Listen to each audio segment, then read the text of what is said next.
Shut up and sit down.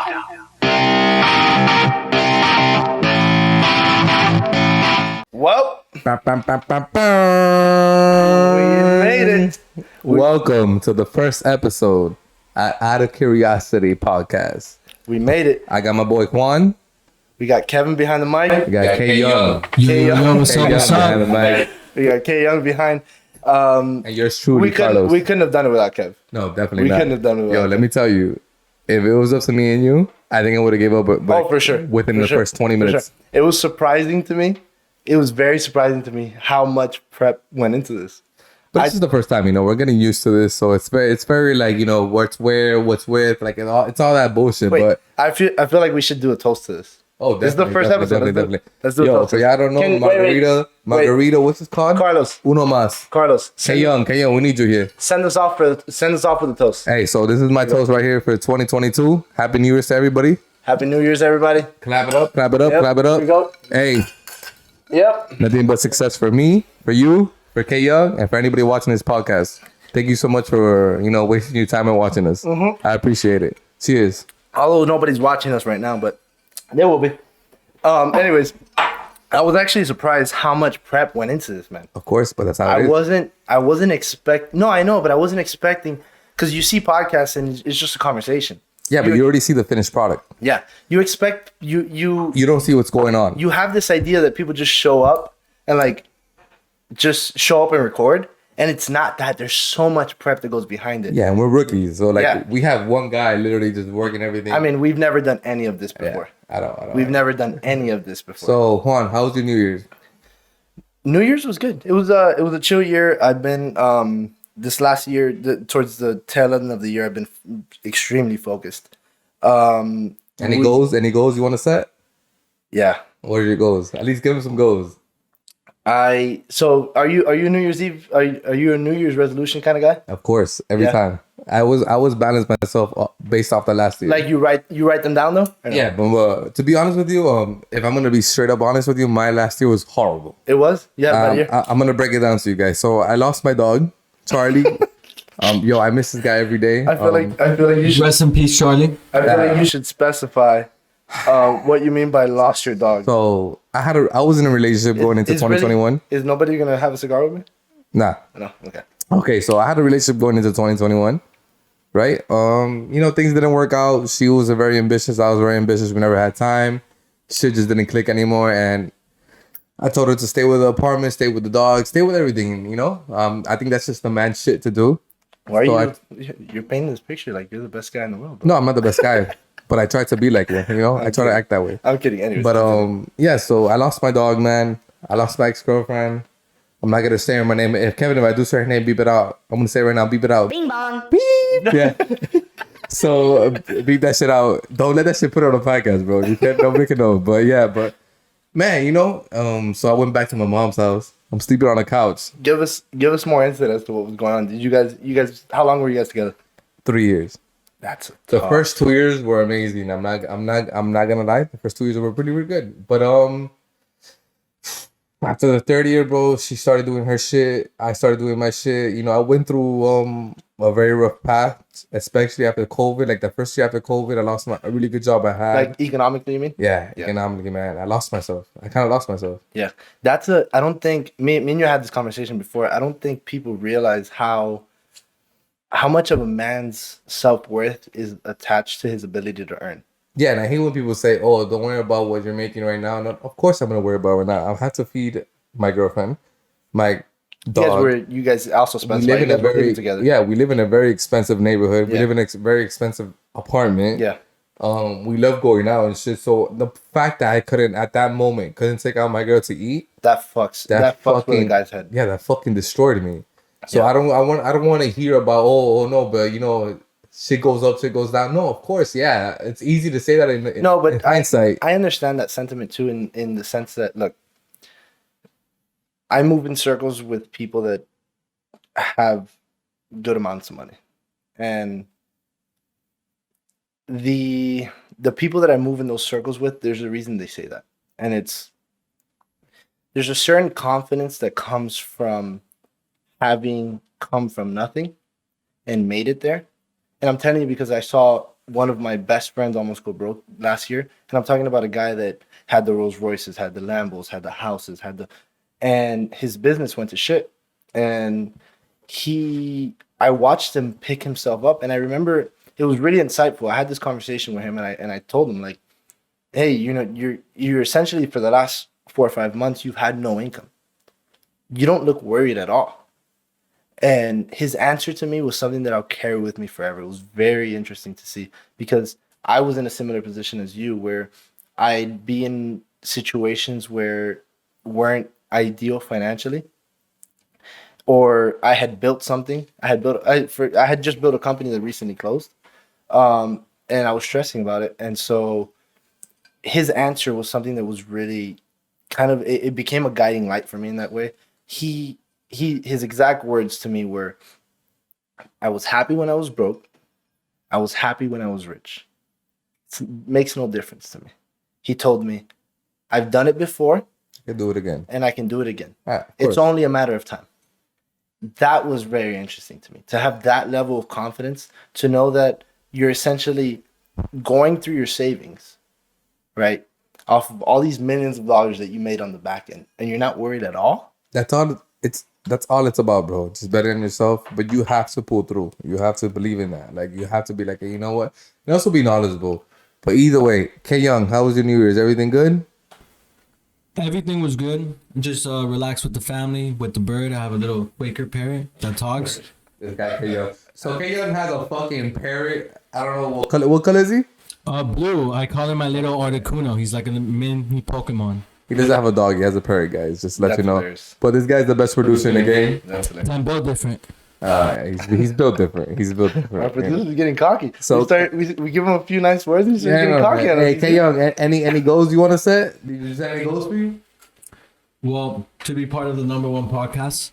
Oh, no. All right, that's one of them. I have one goal for the podcast. Rookie of the Year podcast. Okay, can we talk about, let's talk about that. I feel like we're getting a good flow here. Let's talk about that. What are our goals for here? What are our goals for the podcast? Where are we going for? What are we aiming What's for? today's date? Today- January what? What's today's date? The 11th. Yeah. So my goal, and I'm being super, I don't want to say blunt. I'm being very conservative. I want to have at least 100K by the end of the year. And I feel like we can do that. I feel like the people in Miami need somebody to push for podcasts. I'm actually surprised that there's not more podcasts out of Miami. We've seen a lot of podcasts out of other places like LA, and it might just be because the majority of talent kind of migrates towards LA once they start to get some popularity. Hollywood. But Hollywood. we don't have any big names out of Miami really in terms of like podcasting and like YouTubing and shit like that. I know a couple of podcasters, but they just started. I don't think they're that big. Nothing big. No. I think we have the potential to be. You know, we're gonna have a really amazing guest here. We're gonna always have a good time here. You know, me, Kevin, Juan, we're always gonna have a good time. So our goal for the pod, or at least mine, I can't speak for everybody else, but my goal for kind of starting the podcast wasn't necessarily growth, or it wasn't having the most popular people on. My goal was to create an environment where I could sit around with people that I find interesting and explore ideas for 2 or 3 hours. There's not many avenues that allow you to dive deep into someone's mind like podcasting does. And I always found it fascinating. I always said that my background, I've always, had companies and run companies and stuff, and it's something that I've always been fascinated by. And I always said that once I got to a certain level, I always wanted to kind of reorient, and my passion project, where for a lot of people is like writing a book or something, my passion project was going to be podcasting. Now I kind of fell into it. We should probably say the story about how the whole podcast even came. Yeah, so I'm gonna make it very, very, very, very, very, very short for you guys. Don't make it short. We'll make it really short. So check it out. So Juan is a crackhead. This guy's full of energy all the fucking time. He's the type of guy that you fucking bouncing off the walls and shit. The type of guy that I want to avoid most of the time, but this guy's pretty dope. So I met him through another friend. Bro, we just hit it off. When was this? I think Halloween or fucking. Okay, so let me. Yeah, I'm a little twisted, guys. Yeah. So I'm gonna let Juan. Let me detail the story a little bit more. So basically, what happened was, I was in a 7-year relationship. Horrible. I was 4 months away from my wedding. Years. I won't get into details about that. There's no need. But that fell through. Yo, hold on. What's up? K Young, how do you feel about that 7 years, dog? You think that's worth it at his age? He's like 22. He has to Whatever, experience same shit. another lifestyle. He needs to experience other women. I'll tell you what. It was. I love the fact that I had that was the path that I went down. I guess. And I'll tell you why. At 17, I had zero direction in life. Zero direction. I had no idea where I was going because I wasn't good at school. And the picture that they had painted in my mind was school is the only path. And so I was very unmotivated. Yeah. I meet this girl, and she kind of got my head on right. And she didn't leave my life until things were stable, which was very interesting. If you believe that things happen for a reason, that was a really interesting, the way that played out was very interesting.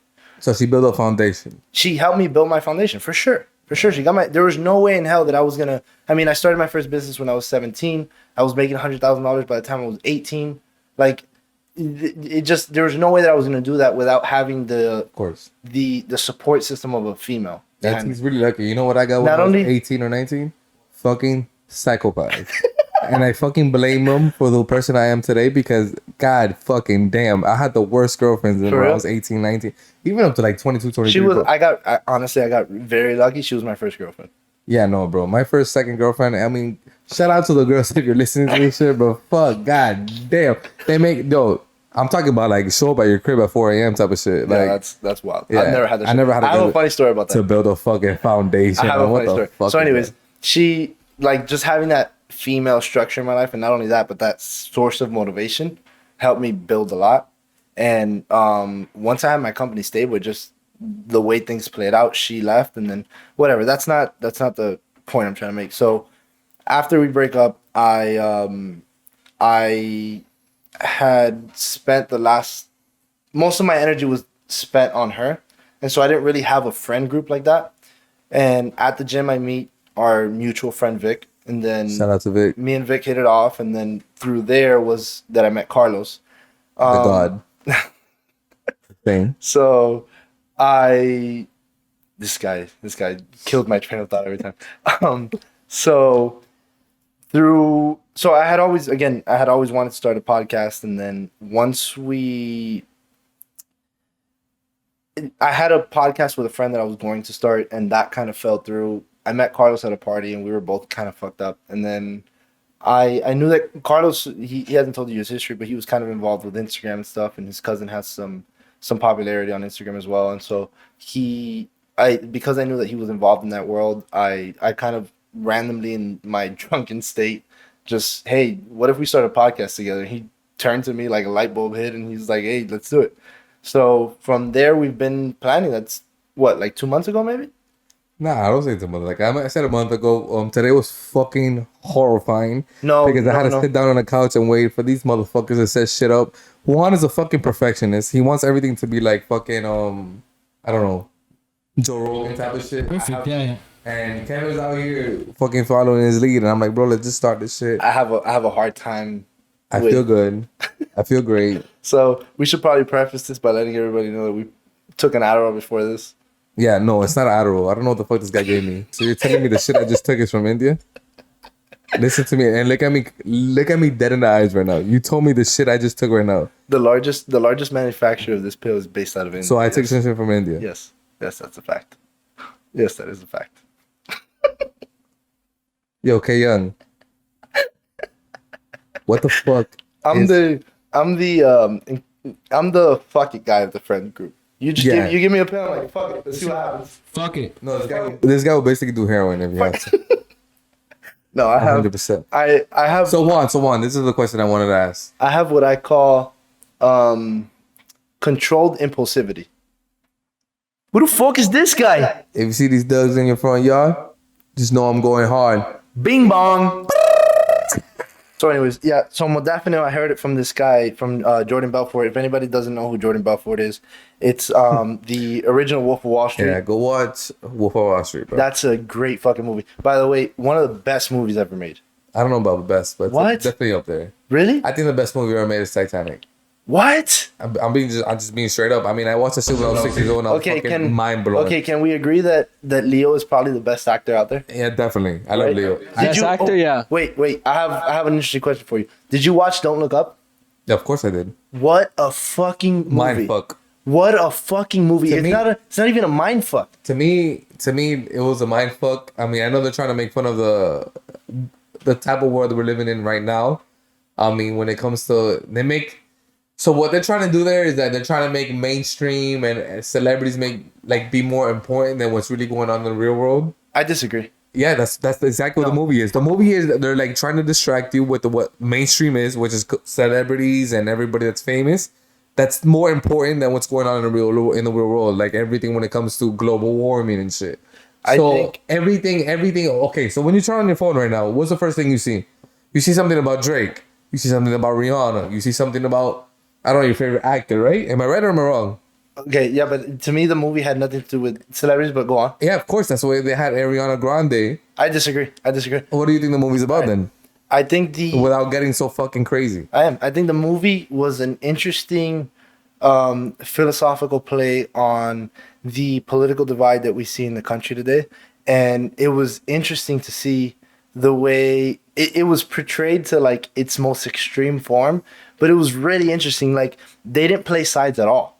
They didn't play sides at all. They had this equal view of left and right, and they showed how ridiculous both sides are. I agree. And almost how religious both sides become.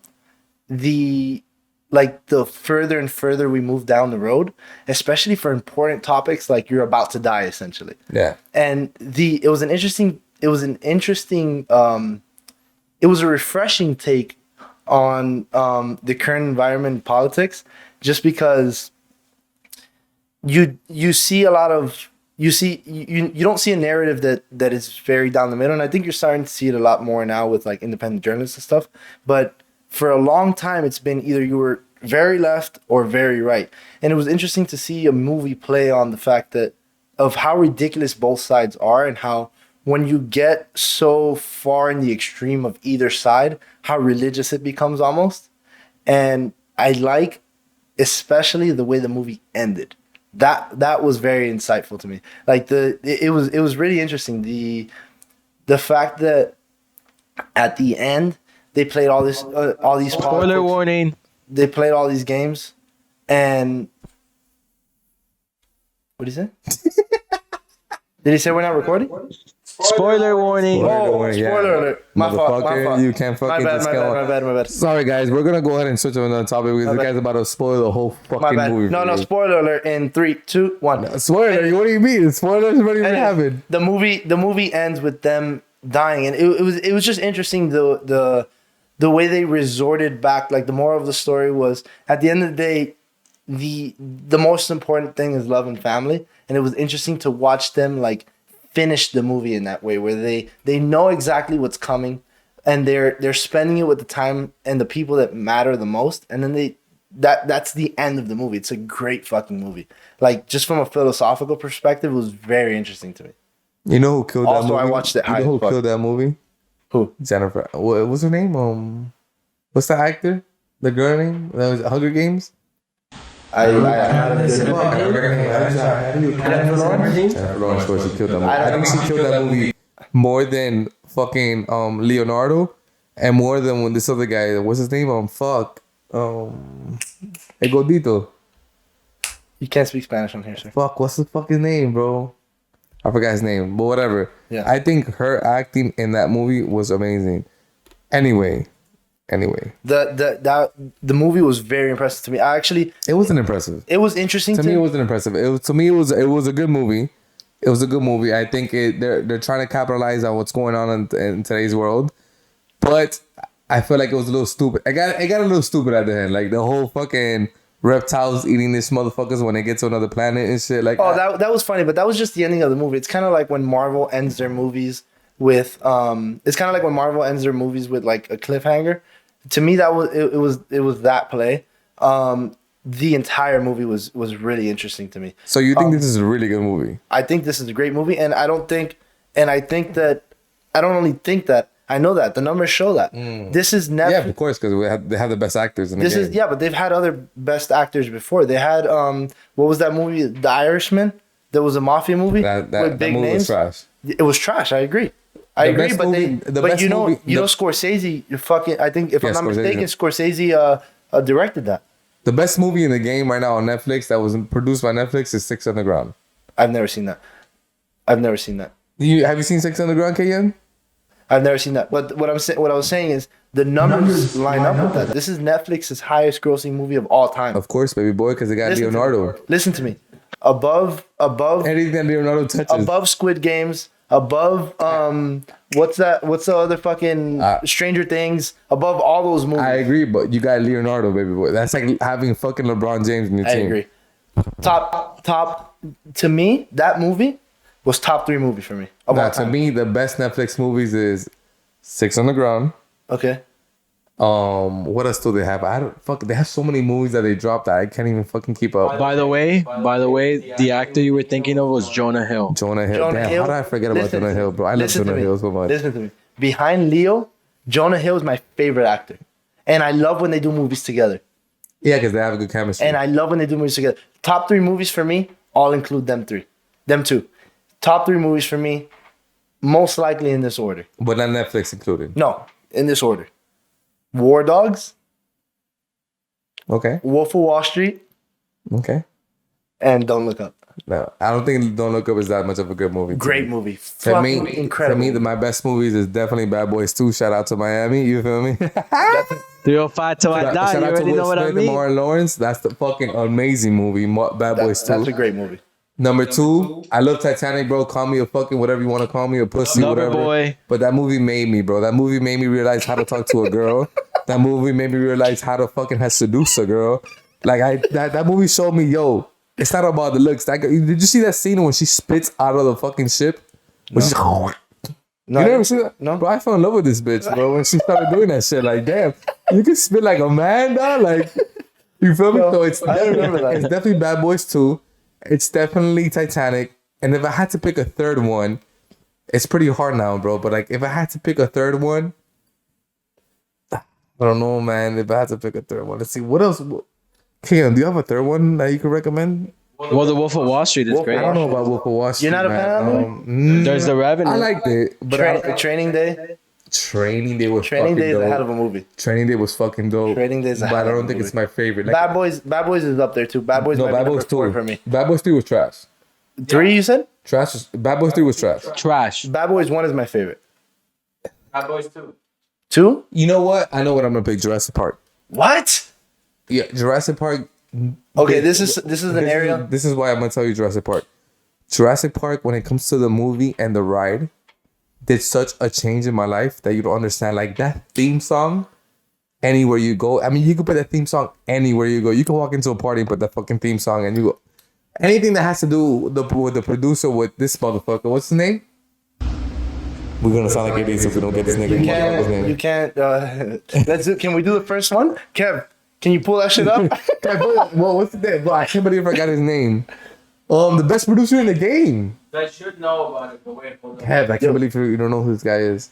I don't know who he is. Either. Of course, but we he's done differ. ET and shit. we- E.T. John Williams. John Williams. No, not John Williams. The Williams. director. Spielberg. The Steven Spielberg. There you Oh, go. Steven Spielberg. Gotcha. E.T. Gotcha. fucking. He's done a whole bunch of shit. Gotcha. We differ on this a lot, though.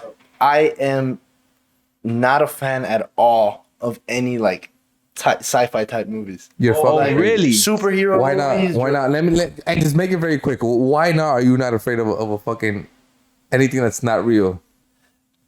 I don't know. I'm not. I don't know. I like to. You like real shit? I like real shit. You like living in the fucking boring life that we live in right now? Because I want to live in this fucking crazy ass life. I want to live in that Marvel life. You feel me? Like I want to live like if I have fucking superpowers. It's not intriguing to me. It's never been. When I was dating that girl, I used to go and take her to watch the Marvel movies and fall asleep. Oh, you're fucking fall crazy. asleep. Yo, I love Marvel. I haven't watched any of the Avengers. Oh I my haven't watched any of them. Who are you? We're never gonna Anyway, get subscribers like the this. only one that's kind of interesting to me is Batman. He's not even Marvel. Batman. Yeah, I it's know, not but whatever. Marvel. You know It's what I mean? DC. Like Guys, I'm superhero. sorry. Superhero. I'm sorry we're watching this. He's So, He's a rookie. Okay, I'm sorry. I'm so sorry. Batman. But yeah, no, honestly, fuck those movies. I hate those movies. They're garbage. Well, why do you hate them? They're garbage. Do you give them the time of day? I do, but they're garbage. Why are they They're garbage? just garbage. They're the best movies of all They're time. garbage. They're garbage. Have you seen the last Spider-Man? I like to watch real life. Have you seen the last? Okay, so what's your favorite movie? I just told you my top three. So what the fuck? Don't look War up in Dogs. real life. Fucking War real, Dogs. fucking aliens taking over Okay, shit. I have an interesting question for you. It's not aliens. It's a fucking asteroid. That's possible. What's the end of the movie? One. Yeah, but they went to another planet. That was stupid. Okay. Anyways, Stupid. I have an interesting question for you. If you have to live with one, you can only live with one. Movies, documentaries, or shows. I feel like documentaries because documentaries actually get some knowledge of what's going on with the world. You feel me? Like it fucking opens up my mind of things that happen or are happening. What do you watch more often? Documentaries, 100%. Documentaries. Yeah, 100%. Yeah, I'm on the same path. But that's kind of why I like. I just feel like it's real- more knowledgeable. That's why I like real life movies more. It's because, and you notice most of the movies that I'm attracted to are real life movies. It's the War Dogs is a true story. Wolf of Wall Street is a true story. And the reason I like Don't Look Up as one of my top movies is because it plays on real life situations, like this big political divide. Yeah, but my thing is, all right, for documentaries, I definitely want something real. I mean, documentaries are real, of course. But for my movie, like, I don't want to feel like, damn, I'm living the same life I'm living right now. Like, for a movie, I want to feel like I'm a fucking alien. No, I'm and a I fucking realize superhero. And I realize that I'm abnormal in this situation. No, 100%. I realize that. Anybody that doesn't like Marvel is a fucking... I realize that. Like, you know what other movies, probably unpopular opinion, I'm not a huge fan of? Like the Mission Impossible I thought this movies. guy was about to say Harry Potter. No, that bullshit. I've never even. What did you say about Harry Potter? I don't watch that shit. Have You even just called tried it to see that? bullshit. Wait, I don't wait. watch it. You know what I have watched though? Have you even tried to see Harry Potter? Yeah. though? You know what I have watched though? That's pretty interesting. There's this guy that I love watching. He's a clinical psychologist. Very famous guy, Jordan Peterson. And Jordan I'll go for Peterson. Harry Potter. you know Jordan Peterson? Of course I do know him. Jordan Peterson is one of my favorite guys to listen to. Most mornings I start off by listening to lectures by Jordan Peterson. Fucking No, fascinating definitely. guy. If I want to Fascinating fucking guy. take over life, I want to listen to Jordan Peterson. But if I want to fucking, you know what? I'm living. No, but I'm with a chick. I'm with a shorty. You feel me? And I want to just lay down, watch some shit. I'm definitely putting some Harry Potter on. No, I'm not watching. You Harry don't. Potter. Okay, but What I was getting at. Quick question. What? Have you ever seen any Harry Potter movie? Have you even given it a chance? No, I don't like those kind But of movies. have you given it a chance? I'll fall asleep. It's not fascinating to me in the slightest. Yo, Juan, you're missing out on Harry Potter. It's not. And I bet I'm pretty sure Kayon can tell you about that. You know what it is fascinating to me? Kayon, what do you feel about that? Harry Potter's a must-have as a kid. It's because I think you're missing this specific childlike wonder Yes. of being immersed Yes. in worlds like that. That's why I personally like playing video games. That's like skipping 7th grade, bro.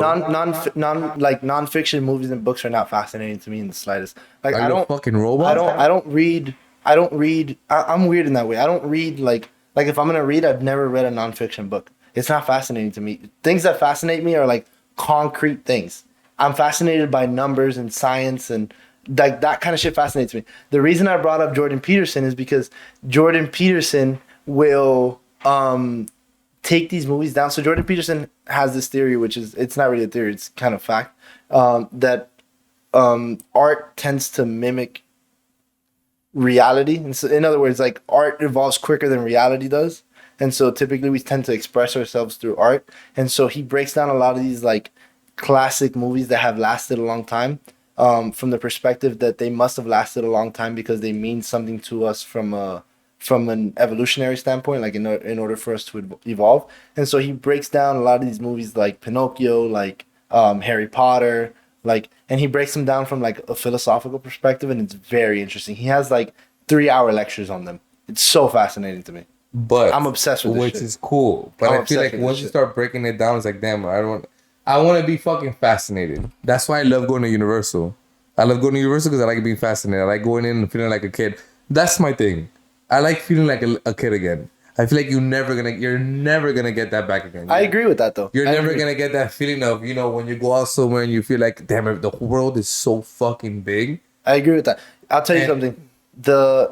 I couldn't agree with you more. I have this saying that I always this thing that I always say that is actually from a Russ song. And I heard it and I was like, wow, that's pretty interesting. He says, I want to die young, as old as possible. Yeah, of I course. agree with that 100%. Of course, I agree with that. And I chase that all the time. I feel like, damn, I'm always chasing whatever makes me feel like a little kid anyway. Not young, because I don't give a fuck about it. I feel like I still am young, but I feel like I always chase the things that make me feel like a little kid again. And correct me if I'm wrong. I'm very cautious. I'm very like protective over that. And so if I notice certain things that like may make me bitter or insensitive towards certain things, I force myself to have that kid like attitude towards things again and be surprised by things again and excited for things again. The last thing you want is to be an old guy that fucking is bitter at the world because of whatever shit he's gone through, or like those people are the most uninteresting, miserable fucking people in the world. That's why my favorite things are always Jurassic Park, Harry Potter. I'm not.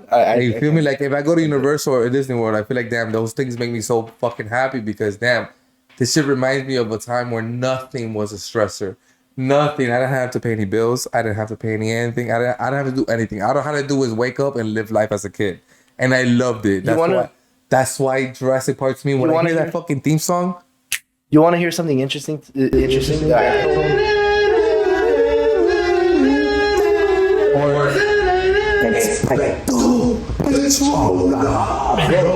love that shit, bro. You want to hear something fascinating? I don't think I enjoyed being a kid as much as I enjoyed being an adult. Nah. I remember being a kid. Listen to me. I remember being a kid. I've always had this thing where I don't like people controlling the things that I can and can't do. That shit makes me. It's the reason I've always worked for myself. It's the reason that like I pursue the things I pursue. I've never liked the idea of somebody controlling the things I do. I remember being a kid in school and I would go to the back door and open it up and be like, fuck, I can't leave. That shit would make me so depressed. And when I got my first job ever, which is at Bank of America, I would do the same shit. During my lunch break, I would open the back door and be like, fuck, I can't leave. That shit would make me so depressed.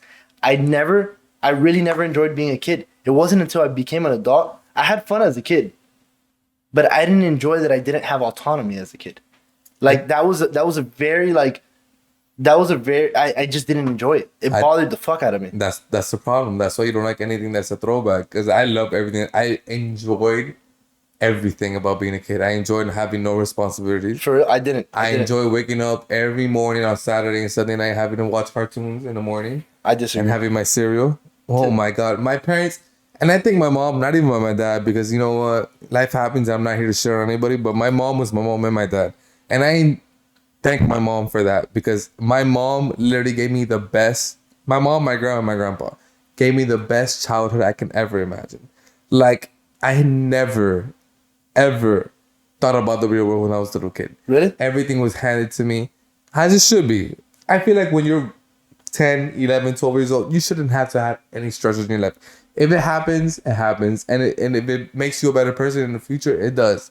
But bro, my life was playing outside with my friends. Playing with sticks and shit. I don't know about you guys, but I used to play with fucking sticks and hit my fucking friend with sticks. I used to fucking, I don't know what else I did, freeze tag, whatever the fuck it was. Do you think that's something that's dying? Pokemon, yeah, of course, bro. You think playing outside is dying? No, it's dead. I don't think so. I'll tell you why. I think maybe in certain cities and shit, but I was just at my friend Wayne's house. I was just at his house and there was like a big fucking group of like 20, 30 kids outside. Yeah, but that never happens anymore. You don't think so? I go to my grandma's neighborhood, which it was like 16 kids when I was a kid. Yeah. Used to be 16 kids outside. 16 kids playing freeze tag and shit. So keep that in mind, or football, basketball, whatever the fuck you want to call it.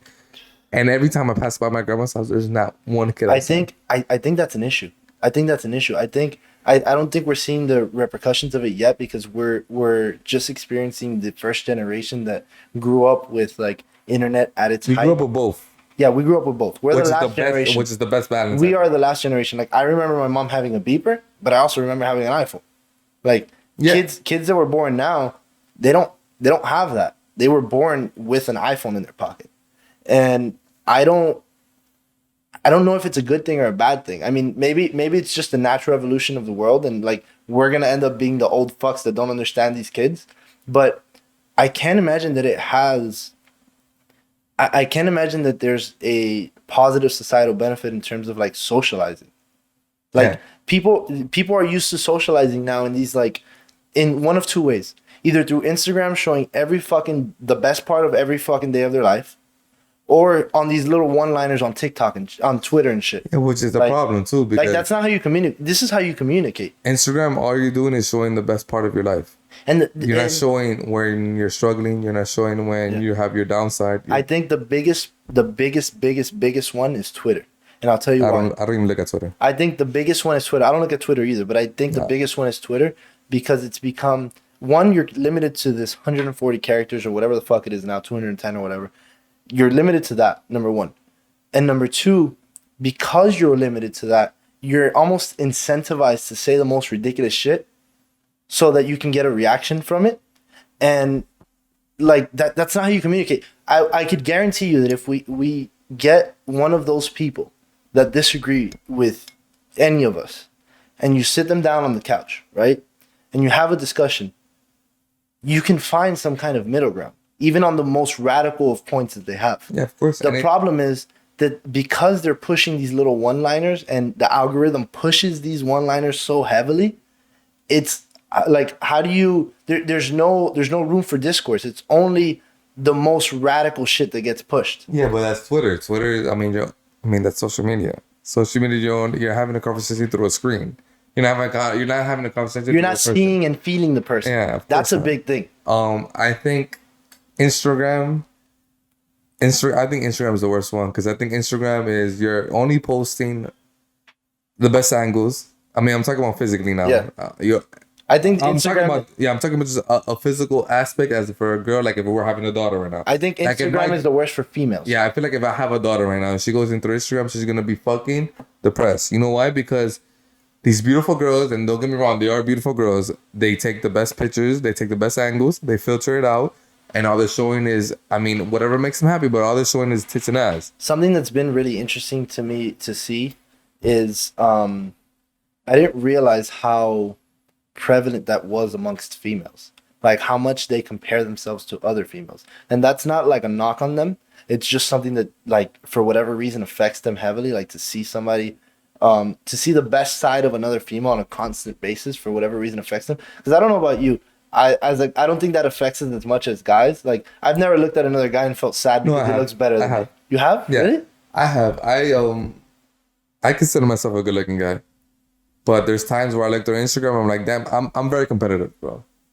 And I'm not going to go put this on a girl basis. It's definitely a girl and guy basis. There's definitely times where I go through Instagram, I'm like, damn, I can get like this motherfucker. Or damn, I can be as big as this motherfucker. It's just Instagram is pushed to be this most competitive, you just have to be on top of your shit. And that's what Instagram is. So, for example, what do we like on Instagram? We like the bitches with the fucking fat ass. We like the bitches with the big tits. We like the girls with the bikini. And we don't like the other girl that's just probably really super talented and she's posting her shit and we don't like it. But she's super talented, whatever, when it comes to music or when it comes to producing, whatever. You know what you're making me realize right now? So we push, wait up. So we push the girl with the fat ass. We push the girl with and I'm not saying anything bad about it, you know, whatever. If that makes you feel amazing as a woman, go ahead and push it. I'm not taking any note of it. But if we push the girl with the amazing butt, with the amazing tits, of course Instagram is gonna keep feeding you that. Cause my feed, no matter what I do, even now, my feed right now is just beautiful women in bikini, practically half naked, which is cool. That's 90%. I like seeing that because I'm a single man. I'm a single man and I like seeing that. But where's everything else? There's nothing else on Instagram. Instagram has just become a dating website. Yeah, but you have to realize that, I agree with that, but you have to realize that the algorithm is only pushing things that you're looking at. It's only pushing things. But Juan, what else is there to look at on Instagram? That is the most prevalent thing on Instagram. I agree. I agree. I mean, do you agree? I mean, I agree. Just to break the fucking bases, but do you agree? What else is there to look at on Instagram besides beautiful women? I mean, if I want to look at a fucking rap video, if I want to look at how to do something, I'm going to YouTube. I'm not going to Instagram. Yeah. Am I wrong? No, you're right. You're 100% right. And that's kind of like the issue with social media, is that it really it makes you do things that you wouldn't otherwise do, just so that you could get to people's level. For me, just so that you could be at a level playing field. Of course. I'll tell you what, my view of Instagram is identical to yours. I never had an issue with Instagram in that sense.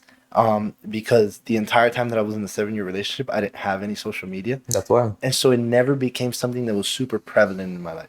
It was always something that was on the back burner. I never paid much attention to it.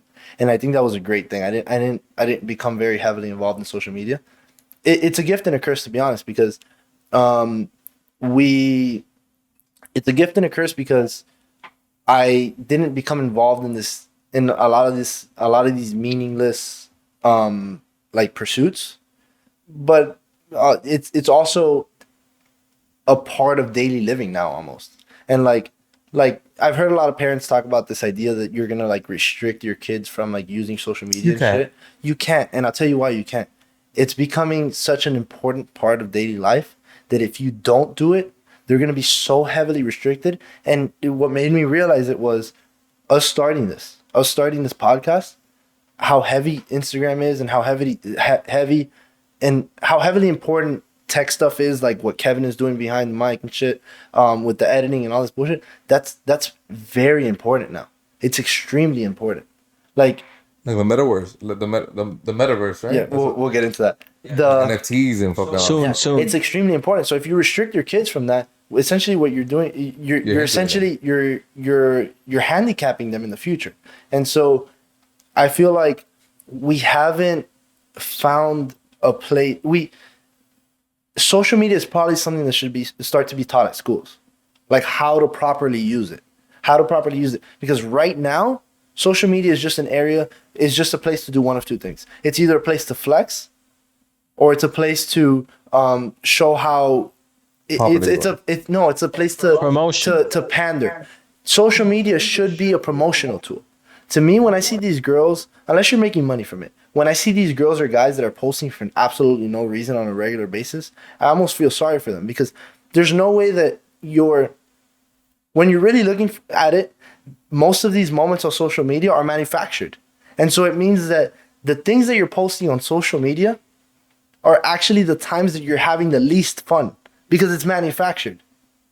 You know what I mean? It's not like we got a candid shot and that's what you're putting on social media. These moments are manufactured. And so the times that you're putting, like you're having the best time, it's actually the times that you're having the worst time. So all of social media is essentially a lie. Social media, what it is a promotional tool. It's all it should be used for. But that's the life we live in. Everything is a promotional tool. I disagree. Most of these people are posting. What is TikTok? Most of these people are posting on social media for absolutely no reason. I don't have any gripe against people that use it for monetary reasons, right? And even then, I think there's social implications to that, in the sense that there is a certain amount of. But I think that comes with any kind of celebrity. Is you're exposing yourself to public opinion on a wide scale, and that's not good psychologically if you're paying attention and if you care. The problem is, it's never wrong if it's a promotional tool. The issue is, most of the time when you're having the best time, you're not on your fucking phone posting shit. I disagree. I don't. I disagree heavily. I think we live in a moment now where everybody has a phone on their hand, even if you're having a good time. I think that moment of, oh, you're not posting if you. So you're telling me that when you're having the best time somewhere, yes, I've had. Your first thought is, let me pull out my phone. Yes, as fucked up as that sound, yes. But that's because admit. I mean, I'll ask you a question and be honest about the answer. Is it because you seek approval? Because you want to show everybody else what you're doing? I don't want to know. It's a form of approval. I don't want to say seek approval, but I want to. It's as fucked up as it sounds, and I'm being super vulnerable right now. But as fucked up as it sounds, like that, I'm having a good time and I'm having a fucking great time, and I want to show the world that I'm having a fucking great time. I have an amazing life, and I want to show all of you guys. But it's an ego thing. It's an ego thing. For me, it's an ego thing. Yes, it is. Of course. It is. And that is 90% of social media. But most of the time, when I do post something on social media, it's definitely not on my bad side. And I will stay away from social media when I'm sad, when I'm not having a good time, when I'm broke. I'm not posting on social media. But okay. Fair enough. I'm definitely posting on social media when I feel flexy. You get me? Like, if that's even the word, like when I feel flexy, like, damn, I'm getting cash. Oh, I just bought a new car. Here's a new car. Oh, I just bought a fucking new house. Here's a new house. Now, the one thing about Miami, it's like you're seeking approval. Yeah, the one thing about Miami is the king of flexing shit that's not yours. So on Miami, you see a whole bunch of motherfuckers here saying, "Oh, look at all my cars and look at all my houses and look at all these bitches I have," but none of them is theirs. They're using it's all a fucking fake it till you make it type of shit, which I get it. You have to fake it till you make it. And hopefully people do make it. But Miami, I love Miami. Don't get me wrong, I do love Miami. Not Miami's a very fascinating city. Miami is just very if there's a word I can describe Miami with, it's very, Superficial. not superficial because everybody knows that it's very what's this word that I'm looking for? I just can't fucking grasp it. Can you give us some synonyms? Let me go on about Miami, and then if you think about it, we'll keep going. Miami is a very fascinating place. Like Miami is its own country almost. Like Miami is not Florida. No, I won't say Miami specifically. I'll say South Florida. South Florida is its own country, away from Florida, away from everybody else. It's very fascinating. It's very different than any other part of the country. Like, and I think it's because it's so heavily influenced by Latin American culture, and not only is that the only way that Miami is different. Miami is different in that we're almost a melting pot. Like we have a shit ton of New Yorkers here. Everybody that wants to leave New York comes to Florida. Everybody that leaves Cuba and basically most Latin American countries comes here. So we have a shit ton of Cubans, Venezuelans, Colombians, right? And so we have this weird intermixing of like we have heavy like Haitian culture here, and so we have this huge intermixing of like this huge melting pot of different people. Like I don't know about you, but I remember going to school, and this isn't the case for most parts of the country. Maybe you don't realize it because you grew up here, but for most parts of the country, you have a majority demographic in your school. Do you remember going to school? You had every kind of person in your class, right? Yeah. You had Even at my job right Hispanics, now. you had black people, you had white people, you had every kind of person in your class, right? That's not the case for most places. No, definitely not. For There's most parts of the country. Only a couple cities could do that, but Another New York, California. not even California, because California is either very, very white or very Mexican. Yeah. I mean, I lived in LA for a year. And Did you? yeah, I I lived didn't in know LA. that.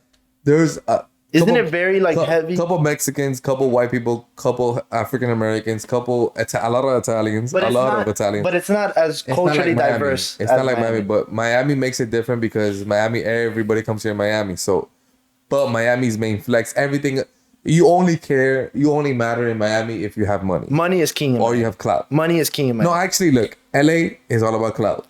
LA is all about It's clout. not even about the money. LA is all about clout. Miami's all about the money. New York is all about, I guess, fashion and style.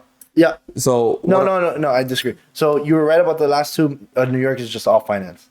Yeah, or guess finance. But Yeah. Miami, if you don't have money, and if you don't have the clout to follow up with that money, I feel like you want to know something interesting. Is I actually never thought about it. You made me think about it right now. There's this big geographic change that's happening right now. You're seeing with the pandemic happening, you saw a lot of people leave New York. You saw a lot of people leave California, and you're seeing most of these people move to either Florida or Texas. And I think within the next couple of years, we're gonna see a huge change in the demographic and like the culture within cities. Because, all right, one, everybody that's leaving New York is leaving because either the mandates, number one, the taxes. or number two, the taxes. And so most of these like large hedge funds, most of these private equity firms, most of them are moving to one of two places, or one of three places. I'm sorry, they're either coming to Florida, Texas, or they're leaving to Puerto Rico, where the taxes are 4%. Because with the advent of the internet, you no longer need to be in a place. For a long time, New York was the hub, and so if you wanted to be recognized as real, you needed to work on Wall Street.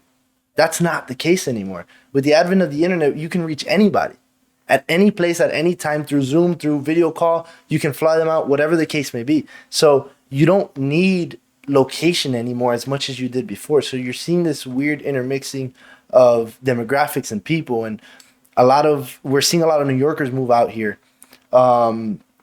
You're seeing a lot of Californians move out here. Like nobody sees the point anymore in living in these like overcrowded areas like California and New York, and essentially giving up half of your fucking income to live there for no fucking reason. And then you're seeing this heavy push towards very left-leaning politics that are kind of killing the economies in these states.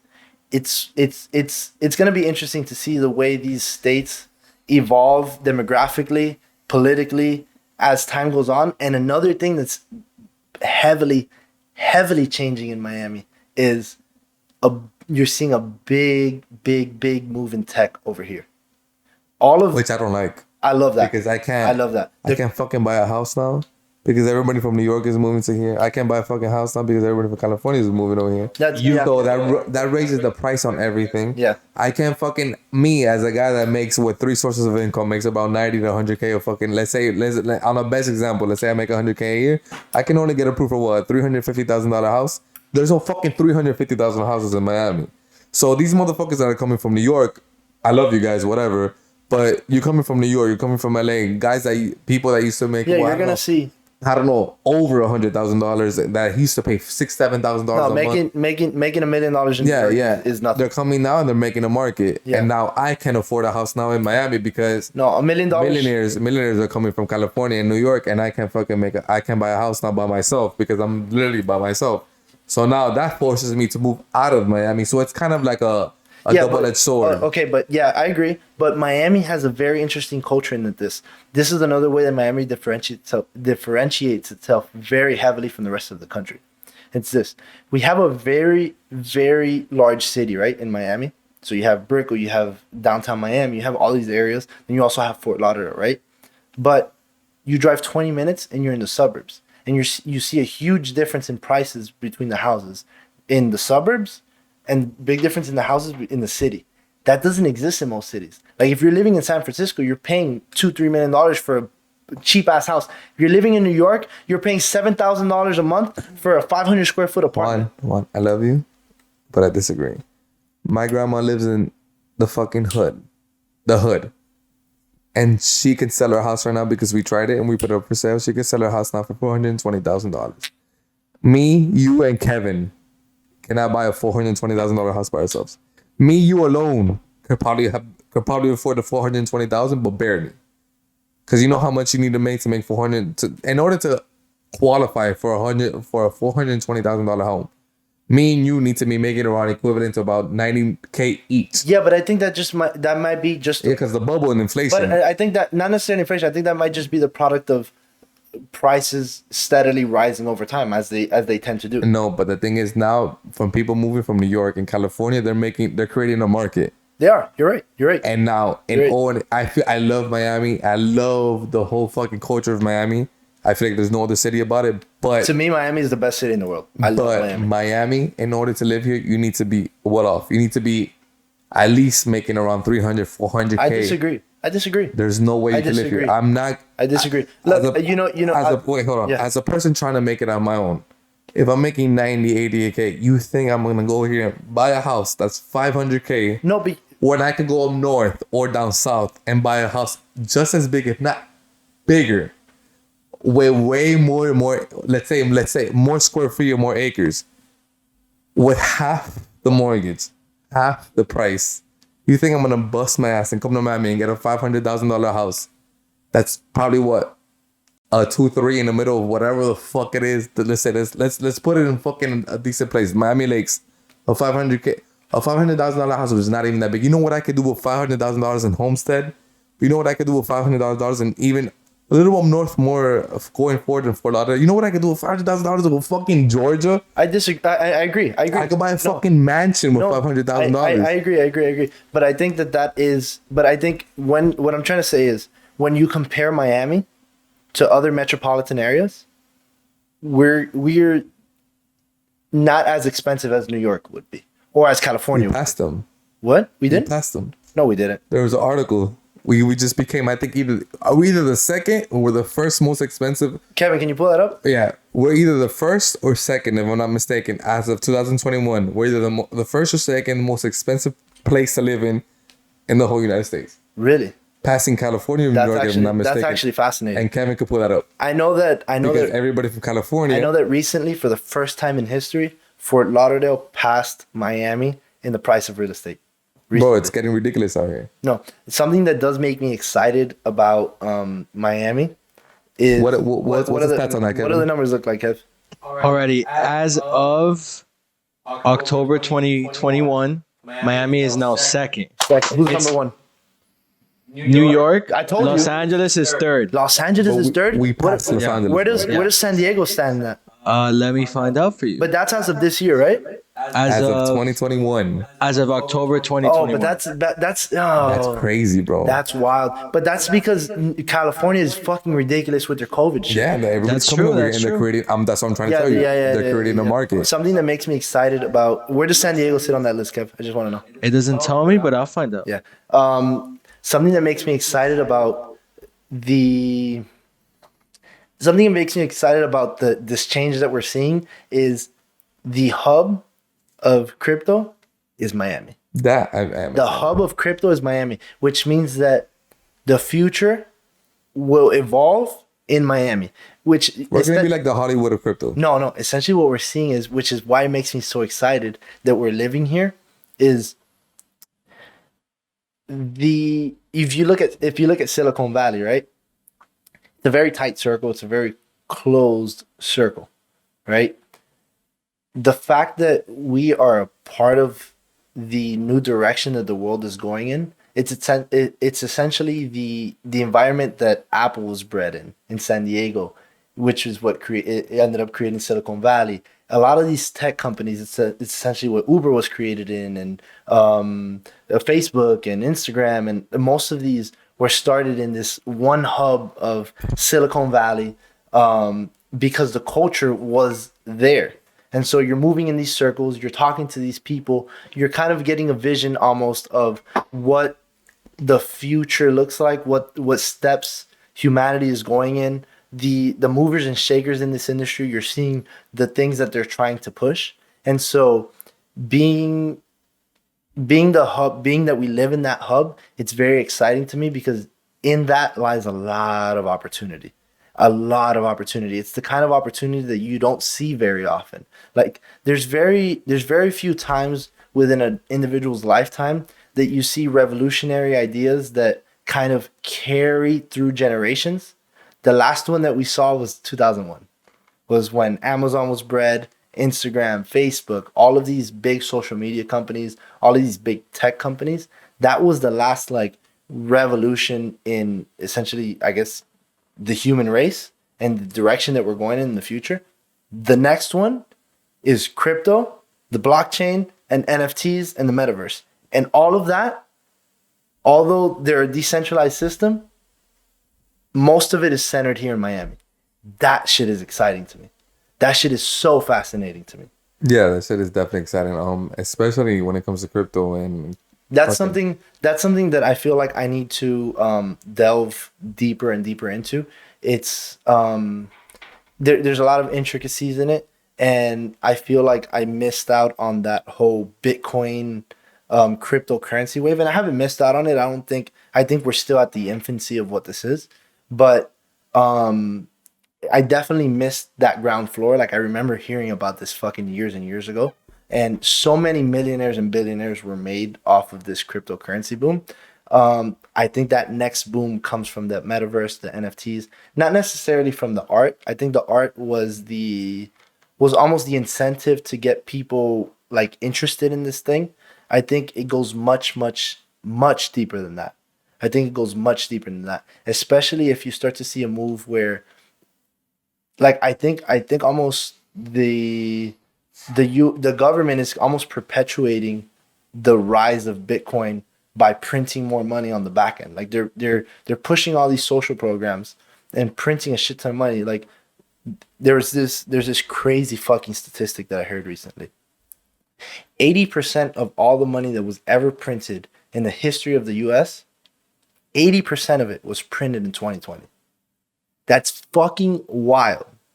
That's wild. They're devaluing the US dollar at a rate that we've never fucking seen before. And that is going to give rise to crypto, because if the US dollar should fall at some point, and then you combine that with the fact that China is this fucking rising economy that is expected to surpass us in GDP at some point in the very near future. You combine that with the rise of crypto and the falling of the US dollar, fucking crypto is crypto is the future. There's no way, there's no ifs, ands, or buts about it. Now, Is that Bitcoin? Is that Ethereum? Whatever the case may be, I don't know enough about it to talk about it, but crypto and blockchain are the ways are the direction that we're moving in. How do you feel about this whole like metaverse shit?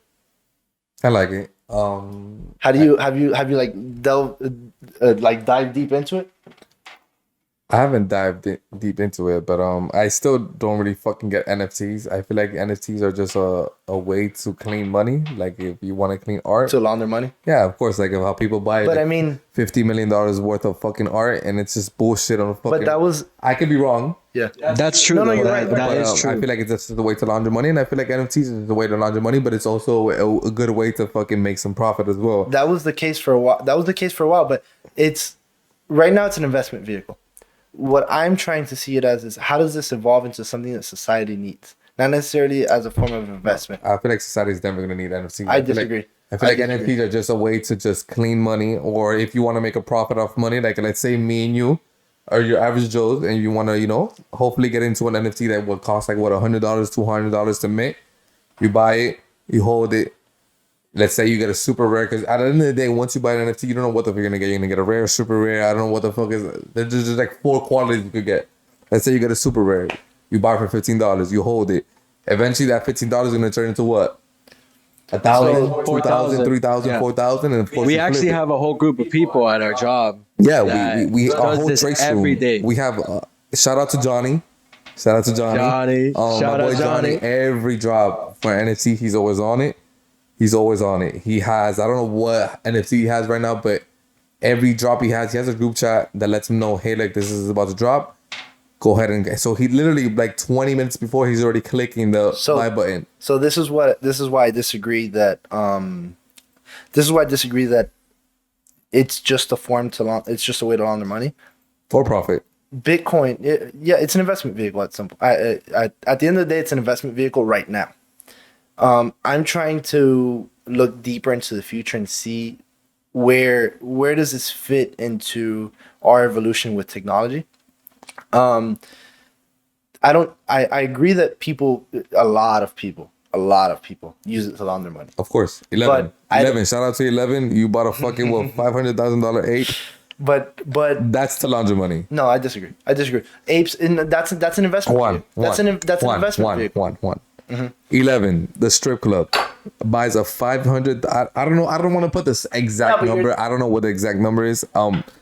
11 buys, let's say, whatever, a $300,000 ape. Yeah, but you're talking about Why the fuck are they buying a $300 ape when they make so much money? You know what they're doing that? I could be wrong. 11, don't come after me if I'm wrong. I see what you're saying though. They're money. They're very cash heavy, and so they Cleaning can money. wash money through there. I get that. They're creating a market as well. I get that. No, but the thing is, if they were investing in a random NFT, like I recently saw a story which is fucking ridiculous. Somebody bought a $1 million rock. Yeah, that's laundering money.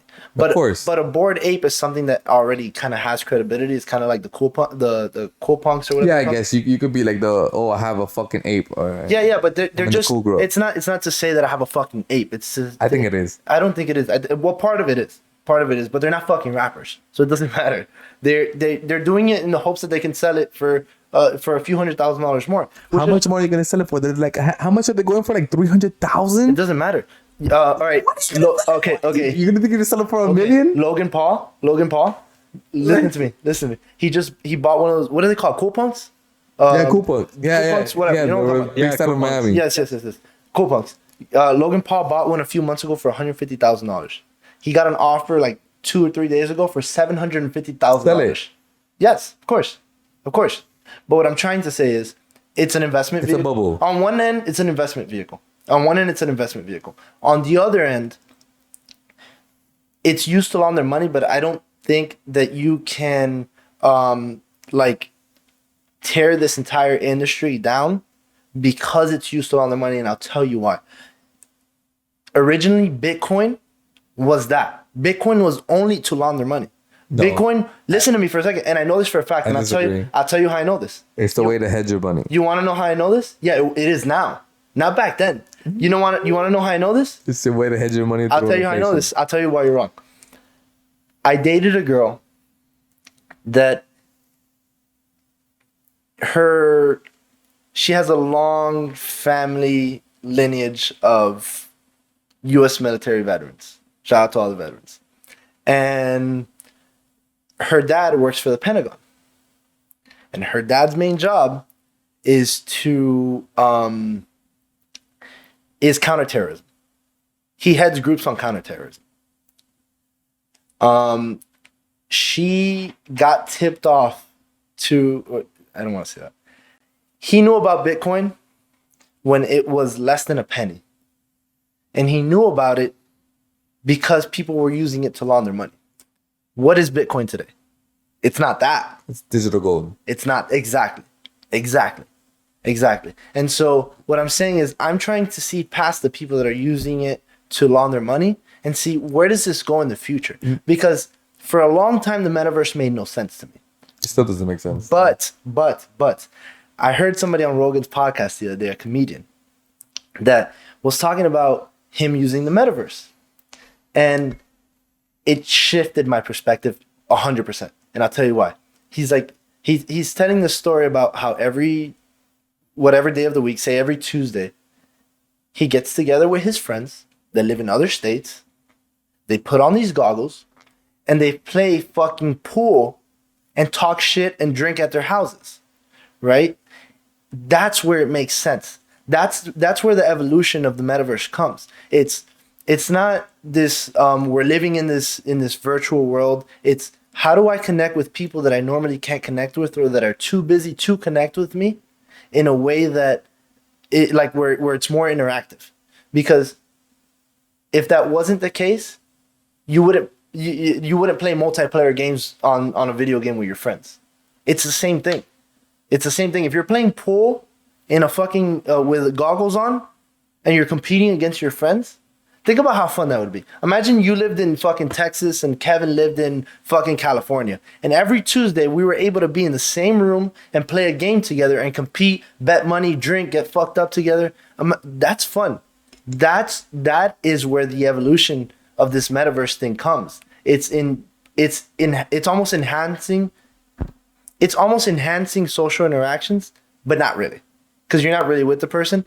But that's where NFTs are going to get their value is you're now similar to a piece of art. Imagine you spend $500,000 on a piece of real art that you can touch and you can feel and it's hanging in your home, right? Who sees that? Nobody sees that, right? Only people that come to your house see that, right? So it's not really a real thing. Like you spent it on something that's fucking hanging on your wall, right? Only people that come to your house can now see this. It's used as a status symbol. Now imagine you bought one of these cool punks that's worth $2 million and you're hanging out with your friends in the metaverse and now your friends decide that, hey, let's go play pool at Carlos's house this week. And they come to your house and you have a fucking cool punk on your wall. It's the same thing as art. That's where it makes sense. Buying a JPEG doesn't make sense. Buying a JPEG and being able to display it in this metaverse makes sense. And I think that future is much, much, much closer than most of us realize. Elon Musk recently published something. They expect to... Crazy fucking video. Kevin, if you could pull this shit up. Pull it up really quick. It is all right, you know what Neuralink is? You guys know what Neuralink is? Yeah, the chip. Okay. Neuralink, they started testing on monkeys. They implanted a Neuralink chip in a monkey's brain and they taught it to fucking play Pong. You know that game that you play on your phone?